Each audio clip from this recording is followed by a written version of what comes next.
Welcome back, everybody, to another episode of the Dental Practice Launch Podcast. Today, I have a fellow startup entrepreneur, if you will, Dr. Ben Friberg of Thrive Family Dental in Wilmington, North Carolina. And I've known Ben just kind of through the online space, and then we finally got a chance to meet each other in Arizona a few weeks back from recording this. But Ben, thank you so much for joining us. And how have things been going for you?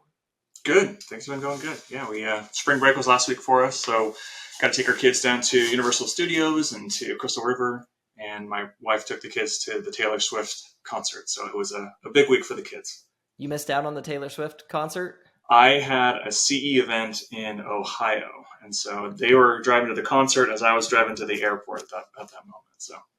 Yeah, I know there was some madness around buying tickets for Taylor Swift, and there was quite the controversy of that. Yeah. I just remember following that online. I was like, man, the tickets they sell like that with Taylor Swift. So yeah, that's quite a treat, I'm sure, for your kids. But one of the things that we're talking about, and this is the reason that Dr. Ben is joining me on this podcast and was recommended to join, is we're doing a series for all you listening on mental health, anxiety, depression, and really putting a dental focus on that, because we do know that a lot of dentists are dealing with this, and in people in general outside of dentistry. But for the sake of who we are and what we do every day, we're going to narrow it into dentistry here. But Ben has a very unique story, I feel, and a powerful story to share. And so before we dive into that, though, Ben, I would love to hear just a little bit about your life prior to dentistry, because this isn't one of those things where it was like you knew from grade school you were going to be a dentist. You went to dental school right out of undergrad and went into practice. This was a journey for you. Can you kind of walk us through that a little bit? Yeah, so I did have kind of a winding path into dentistry. My first career was construction. So I graduated with a degree in construction engineering management and a minor in business management, and started a construction company out of school. It was a large company. I was a partner in the Northwest division of it and launched startups for them. So I did their Portland startup of their company, and then expanded into the Seattle startup. I did that for about 3 years before leaving the construction industry. It just was not something that I enjoyed. And it was the first time that I had really difficult, I guess it was the second time that I had really difficult struggles with my mental health. In undergrad, I had some issues, depression, suicidal ideation, that type of stuff. And then again, after college. And so after I left the construction industry, I went back to school to be a physical therapist. I was a high school and college athlete. I spent a lot of time working with physical therapists to stay on the wrestling mat. And so I thought it would be a good opportunity for me to get back in the healthcare field, which is what I decided I wanted to move into after construction. And I did that. Pursued that education for a while and realized that there wasn't enough entrepreneurialism left in physical therapy. In the work hours, there's just a lot of stuff that led me towards dentistry. Specifically, my mother-in-law is a dentist, and she continued to call me relentlessly for 2 years, telling me I should be a dentist, and I finally listened. So I went back to school to be a dentist in 2011 and graduated in 2015 in my early 30s. So awesome. That's awesome, man. And congrats on that. And congrats on all your success that you're having in dentistry and a positive impact that you're having with a lot of startup practices too, which is how we met through Ideal Practices, a great, great company. But you had mentioned something there about, kind of having one of your first bouts with noticing mental health struggles in undergrad. Same situation for me. I had a lot of gastro issues in college, and just seemed like all of a sudden.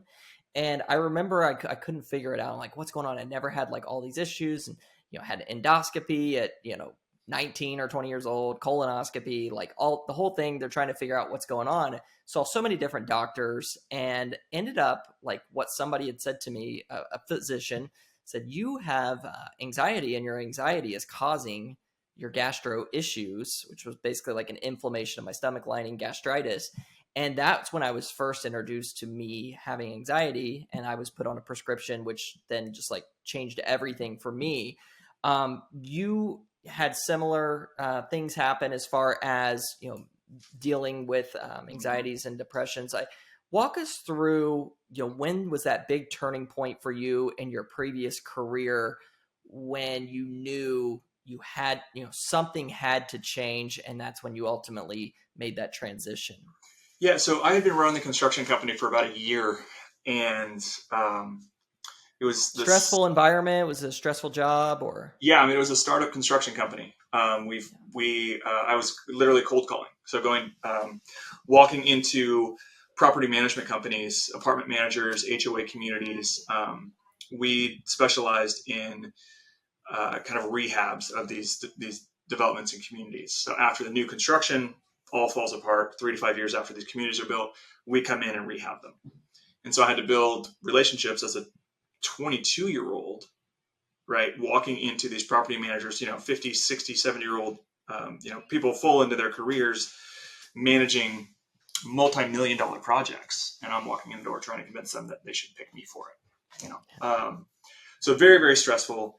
Getting those relationships, booking those projects, and then actually doing the work, right? Hiring crews, brand new company. Nobody has any idea who I am. So getting good talent and stuff like that was a challenge. So it was that.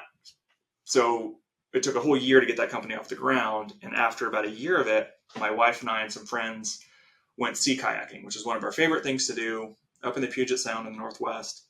And I remember paddling. I mean, it's the most beautiful, pristine vistas and just exciting to be with my friends. It should be this ultimate experience. And I was miserable. I could not, for some reason, enjoy it. Something that I've always loved. It's how my wife and I met in the Puget Sound. We'd done multiple trips like this. And it used to be something that gave me joy, and there was none.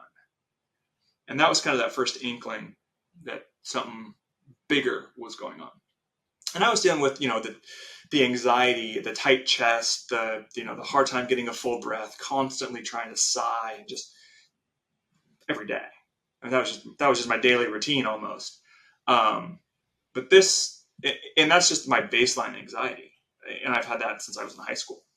But this was the first time that it kind of went beyond just that physiological response to emotional lack of joy, lack of enjoyment, anxiety into now depression. And so that's when I started looking at things differently and realizing that I probably needed to get some help, I guess is the best way to describe it. I needed somebody else to guide me through this process. And I started going to counseling at that point. This is probably 2007 by now. Started seeking counseling and found a counselor that I worked well with. I've had counselors in the past that after about 3 sessions, I'm just like, we're not the right fit. You're the way that we communicate, the way that we interact. It's not progressive. It's not going anywhere. But I found somebody that I enjoyed working with and started working with him. And I had been against any sort of antidepressant, any medication. I was very against it. I felt like it was weak. I felt like it was, I just felt like there was a stigma against it, and I had bought into that stigma. And my counselor, because at this point I'd started having suicidal ideation, that depression got deeper throughout that. So that was in the summer that I noticed it. Throughout the fall, it's continued to get worse. Where I was thinking about killing myself, thinking about different ways to kill myself. Like it was almost like I would get in these cycles where it almost felt good to think about it. And talking to my counselor, he's like, "Hey man, I don't feel comfortable treating you unless you do take antidepressants." And I'm like, I'm not going to do it. And a couple weeks later, I went hunting with my family, which was another occasion that always brought joy. My brothers, my dad, uncles, and cousins all sitting around the campfire, just man time, man stuff, right? And it's supposed to be a joyous, fun occasion, and I'm miserable. Can't enjoy it. Really can't get out of my own depression during that time. And I remember at one point, I was alone, looking over in a clear cut and looked at my gun a different way and thought about shooting myself. And I had a gun in my hand at that time. And it was a dramatic moment. Obviously, it's still, and it was at that moment that I realized, like, wow, I am a danger right now to myself. I am not safe. And my counselor was finally at a point, he's like, hey, this is what you need to realize. You would never tell an orthopedic surgeon that you're not going to have a cast on your leg if you broke your leg. You would never look at him and say, no, doc, I'm good. I'm going to keep running even though my leg's broken and expect it to get better. Right. He's like, you're in the same position. There's something broken with your emotions or with your depression and anxiety, and we need a cast. We need an outside intervention during this time so that we can get to a point where you're healthy and able to come off of them. The goal is not to have them forever. You don't wear a cast forever. You don't work on crutches forever. This is the goal. And so with all of that, I realized, like, I get it now.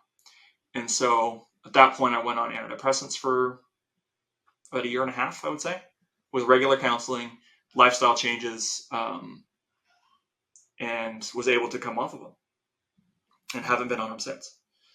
Awesome. Yeah. And it's been good. And I'm glad that was the final result. Right. For sure. Because the solution of killing myself was obviously it's not a solution.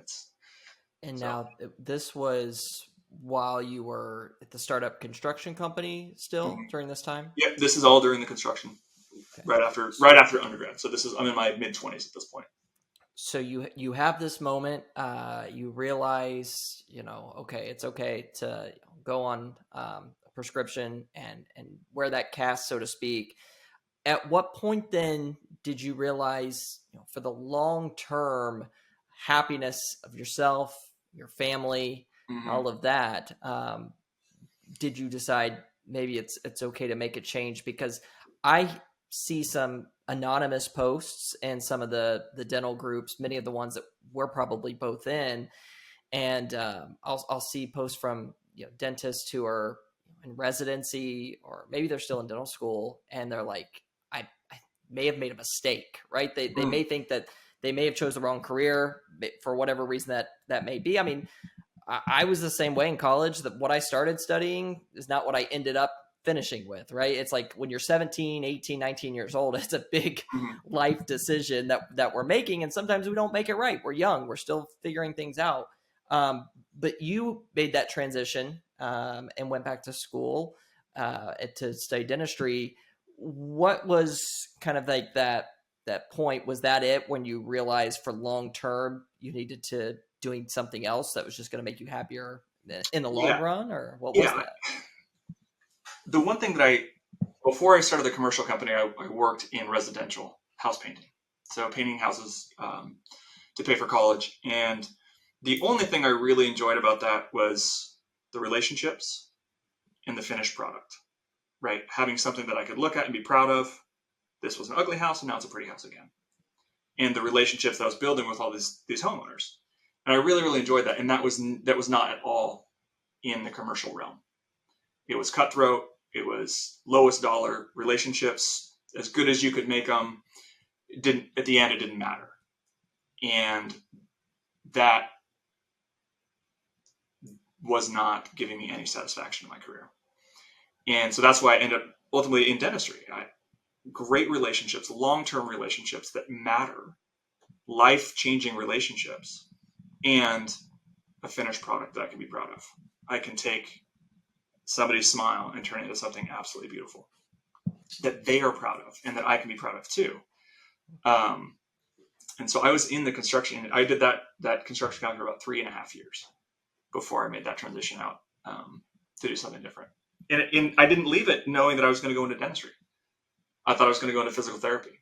And then going through physical therapy, having to go back to school to get the prereqs and all that type of stuff, is when I shadowed physical therapists and I shadowed dentists, and I realized, like, dentistry was actually the route that was better for me. And I think the lesson there too is, it's not too late, even though, it may feel like it, you feel like you've invested all financially, time into a certain degree or career or field. You still, when you look at the grand scheme of things of your life, typically most people who are having these decisions are people in their 20s, even their 30s. Like even someone who's doing this in their 30s are making a change that's going to be for decades still to come. What are your thoughts on that, as far as if you feel, early on, if you're not feeling that this is something long term that you can be happy in, it's like, what's your advice to those people, since you've done it? So dentistry is different. So when I graduated, because it's a pinnacle career, right? It's very, very challenging to get to this point, education wise, academic wise, time wise, financially. It's a pinnacle career, and so there's no lateral income moves, so it does feel very stuck. But it's also very, very stressful and very hard. And being new in the career is really, really challenging because there's so much that we don't know when we graduate. There's so much dentistry to be learned after graduation. The other thing too is that in dental school, and a lot of dental schools, it's almost like you're getting hazed by the faculty, and getting hazed. Like it always felt like they were always telling you that you're going to screw up and everything that happens is your fault. When it comes down to it, it isn't. And it takes several years and a lot of reps being a dentist to start getting comfortable with the fact that dentistry works, that what we've been trained is going to be effective, that that any sort of adverse event during a procedure, they happen, right? And that it's not the fault of, and that pressure and burden doesn't only just belong in your soul. And I think that is a big challenge with new dentists, is trusting in yourself, trusting in the process, that dentistry works, and being forgiving and letting yourself know that it's okay to learn, that it's okay to make a mistake and to have to redo something. The patient's going to live, you're going to live, and you're going to move on, and it's okay. And that took me, I had a lot of, when I graduated, when I was first out, I had a lot of, my anxiety was back. The depression wasn't, but the anxiety was back for sure when I graduated from dental school. Not so much in dental school, because you felt like you had backup. I always felt like there was someone there, and then all of a sudden you get this dental license and it's a revocable, thing. And so it took me 3 or 4 years before I really gained that clinical confidence of, this works. Even when bad things happen, it's going to be okay. You're going to get through it. Nobody's going to die. Right. So that has helped. And there's still days where I sit in the parking lot for 5 minutes before coming to the office and say, you know what? I am feeling anxious. That's okay. Right. Thank you. I call my anxiety my backseat passenger, my backseat driver now, because it's not going anywhere. It's been proven. I've had it since I was in high school. And I get that tight chest, hard to get a full breath. Kind of my brain starts doing its own doom scrolling, thinking about all the bad things that could happen, or, oh, you had this one case, it didn't go perfect. What's going to happen? And the wheels start turning. But I've relinquished my anxiety to the back seat. You don't get to drive anymore. You don't get to even be in the front seat. Thank you for your input. Thank you for your feedback. But I'm not going to listen. I've just accepted the fact that I have anxiety. It's there. It's part of me. Probably what makes me a really good dentist is that I have this voice telling me, watch out for all these little things that could happen. So that's how I've been able to manage it. And I also exercise a lot. That energy, I have to get rid of it. And I do that through intense exercise. Yeah, we're gonna talk about exercising shortly, because that's something that I've picked up on. Is I'm like probably your average person. I go through spurts of where I do really well, consistency in the gym, And then I go through those times where it's like, not so much, right? And you definitely notice a difference when you're sitting around. I'm sitting at a desk most of the day. You're in an op bent over most of the day. It's, as humans, it's like I mean, at the end of the day, we're mammals, right? We're creatures used to going out, and we have this, innate ability to have fears that are coming our way. Now, maybe necessarily they're not, worried about getting eaten by a bear or a Mm-hmm. wolf or type of things, but they've kind of evolved in other realms that you've talked about. The backseat driver, I think, is a really great piece of advice I want people to take note of, because it's again, you're never going to get rid of it completely. It's always going to be there as long as you don't let it drive the car. I thought that was a really good point. And Lord knows that my anxiety is a terrible driver anyway, so I don't really want it driving. So that's a really good point there. Exercising. So what have you found? That's been a big difference for you as far as exercising? Is there certain types of exercise, run, walking, biking, weights? Like what's worked for you, Ben? I have found that cycling, either mountain biking or indoor cycling, I've got a Peloton, and I've joined a spin gym as well. So I try to get in about 3 to 4 hours a week of really intense riding. And then I'll do HIIT classes as well. So high intensity interval training. So I feel like I need to get my heart rate up to 175, 180, peak heart rate, and get to a point where I'm just completely exhausted afterwards. And after that, I feel so much better. Like I feel like the vibration of my emotions just smooths out after that.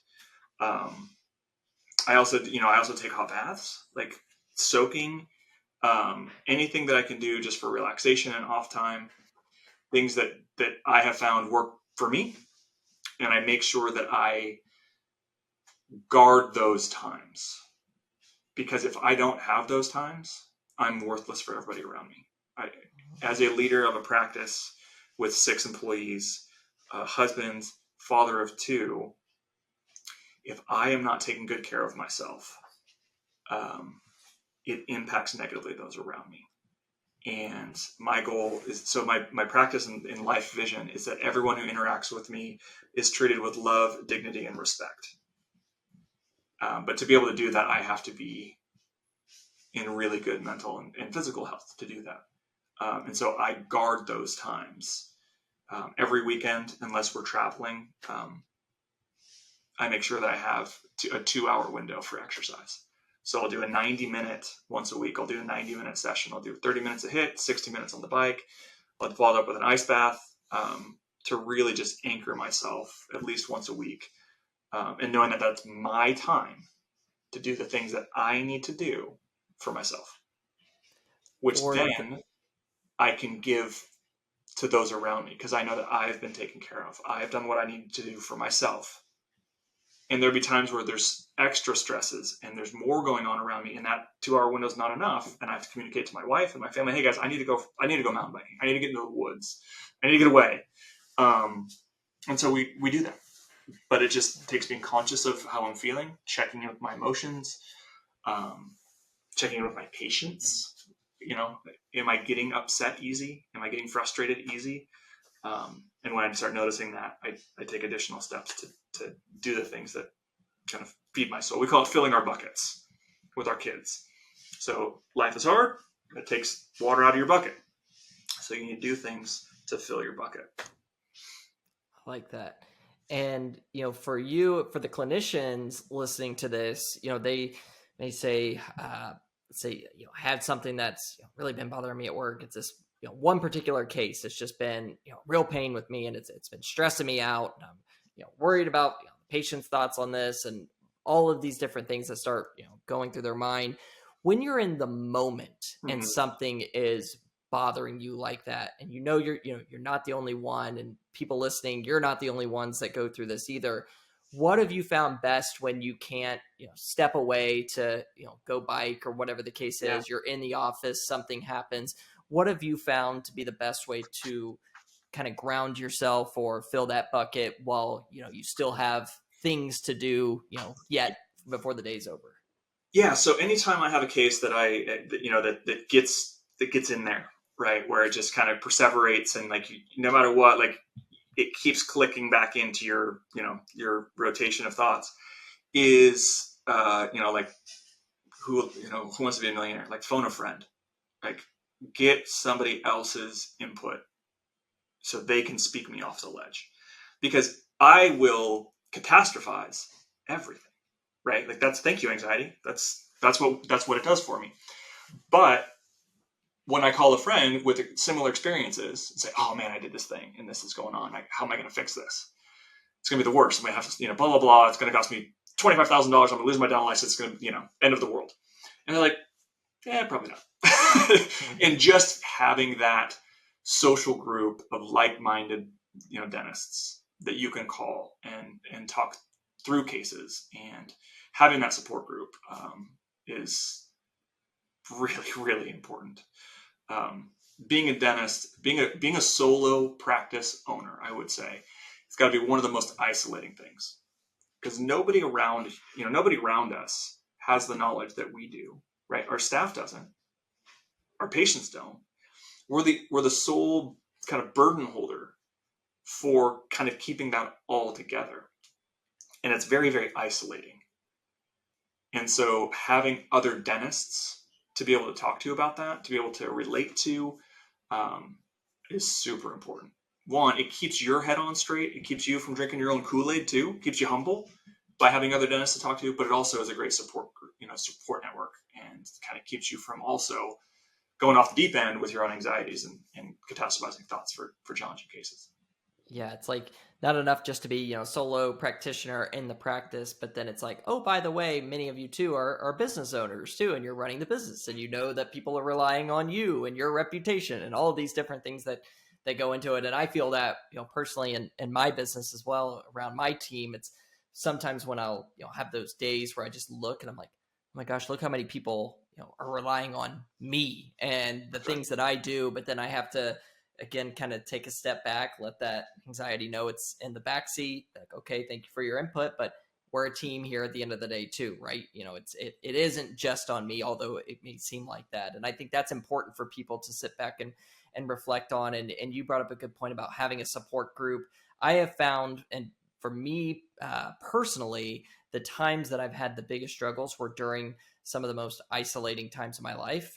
Good example of that was right around the COVID time when I was not seeing my friends, not seeing my family, just kind of my wife and I, hunkered down in the house. And, that was when a lot of thoughts were approaching about, oh, what business never comes back? What if these things, because you weren't able to, I guess, socialize and hear from others. Have you found that to be the case too, Ben, as far as like because sometimes if something's going wrong, I feel like a lot of us look inward and we don't want to talk to others. At least me personally, I want to kind of keep to myself, but I almost feel like that has the reverse effect of what you want it to do. It makes you feel worse. Oh, absolutely. Yeah. Isolation. And I would say lack of vulnerability, lack of intimacy in relationships, is negatively impactful, for yourself personally and for those around you. No one has ever said keeping my emotions from my wife is a good idea, right? Yeah, like so with Ideal Practices, the startup group that we met at, that mastery group, every 6 months we get together, and it feels like about 5 months after each event is when you really start to get burnt out and you really start to get frustrated. It's like, and then you get together with a bunch of other like-minded dentists going through a similar thing, and it's like, oh, life is amazing. I'm supercharged. Like those interactions with people where you can sit down and over dinner and say, yeah, man, this is going on. I'm just like, oh, this is the worst. And they're like, oh, I know, but I got through it. This is how. Oh, and so that positive environment, positive feedback with other people is essential for staying on top of your game mentally. Community and which provides perspective, I think, is so key there. And I do the same thing. I have a group of agency owners that we get together 3 times annually, and it's the same thing. It's like right around that time, I'm like that 4th month. I'm like, oh my gosh, like I need to meet up. And then after you meet up with peers, who are going through the same things, you come back and you're energized, rejuvenated. So get out there, find a group if you're listening to this, whether it's a local, bunch of local dentists in the area, if it's a group online, whatever the case is, like help each other out, support one another. It'll benefit everybody in many ways. As we're starting to kind of get down here to the end, Ben, I would love to just, kind of as we're wrapping up, talking about, hey, for those listening that do struggle with anxiety, maybe they've had depression, they're in, dentistry, probably if they're listening to this. We've talked about a number of points here, but what would you like to leave our audience with as far as maybe that final message of, if you're going through this, what should they really focus on to help, get themselves back on track? So with depression and suicide specifically, there's 3 questions, right? It's, have you considered suicide? Have you made a plan? Do you have the means to carry out that plan? And that is something, those 3 questions are the 3 questions that you can ask anybody. You say, hey, can I ask you a couple of questions? I'm concerned about you. And ask those 3 questions. Have you considered suicide? Do you have a plan? Do you have the means to carry it out?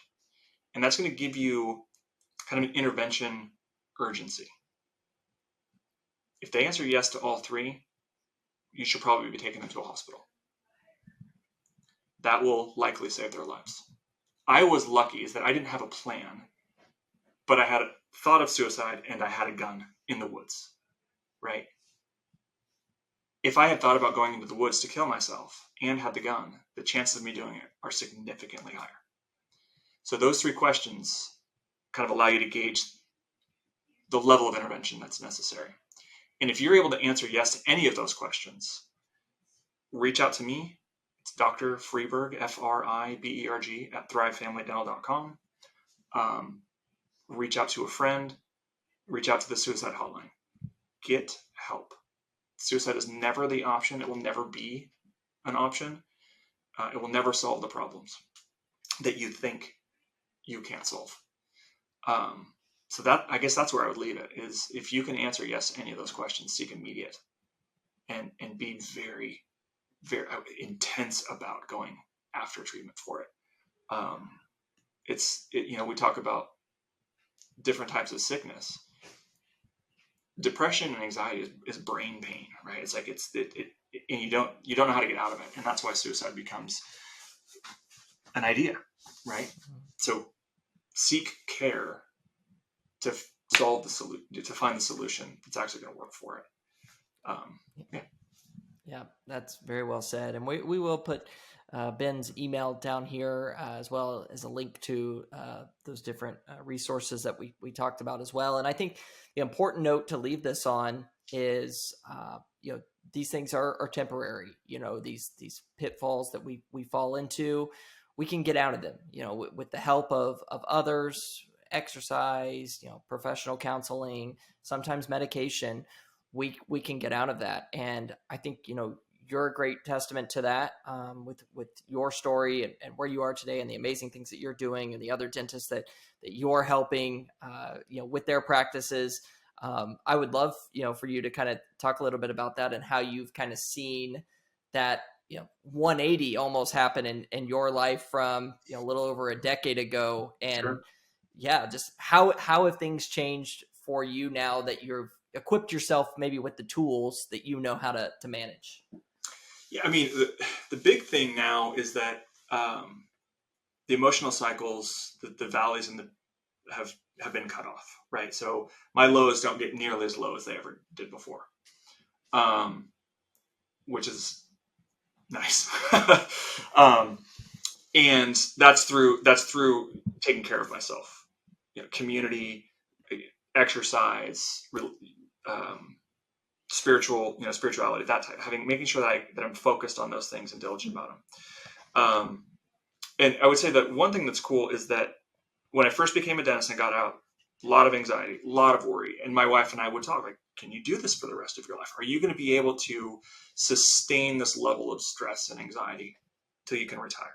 And we talked about that all the time. What are our outs? What are we going to do? How are you going to stop being a dentist?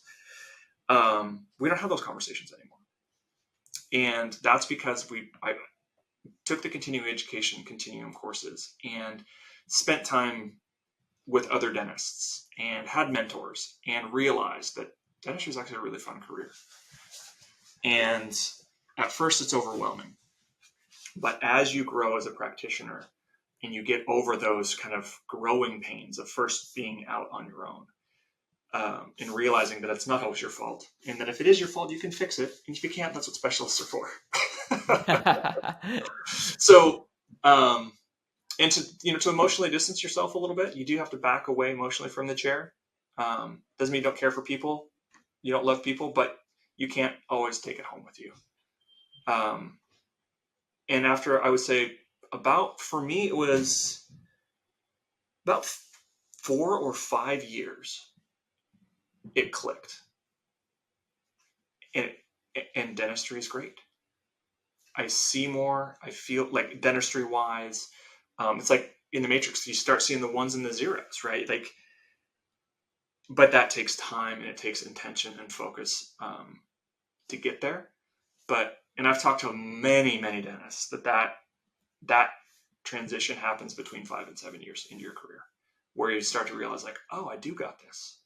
I am a good dentist and I do understand. And the emotion and the anxiety and the stress of the dentistry that you provide is not nearly as demanding or wearing on you. There would be days where I would, see 3 or 4 patients and be exhausted by the end. And now we're seeing 15 patients in treatment, and it's just a Tuesday, which is really, really cool. I never thought that I'd be able to do that type of stuff when I got out. I saw other dentists doing it and thought they were superheroes.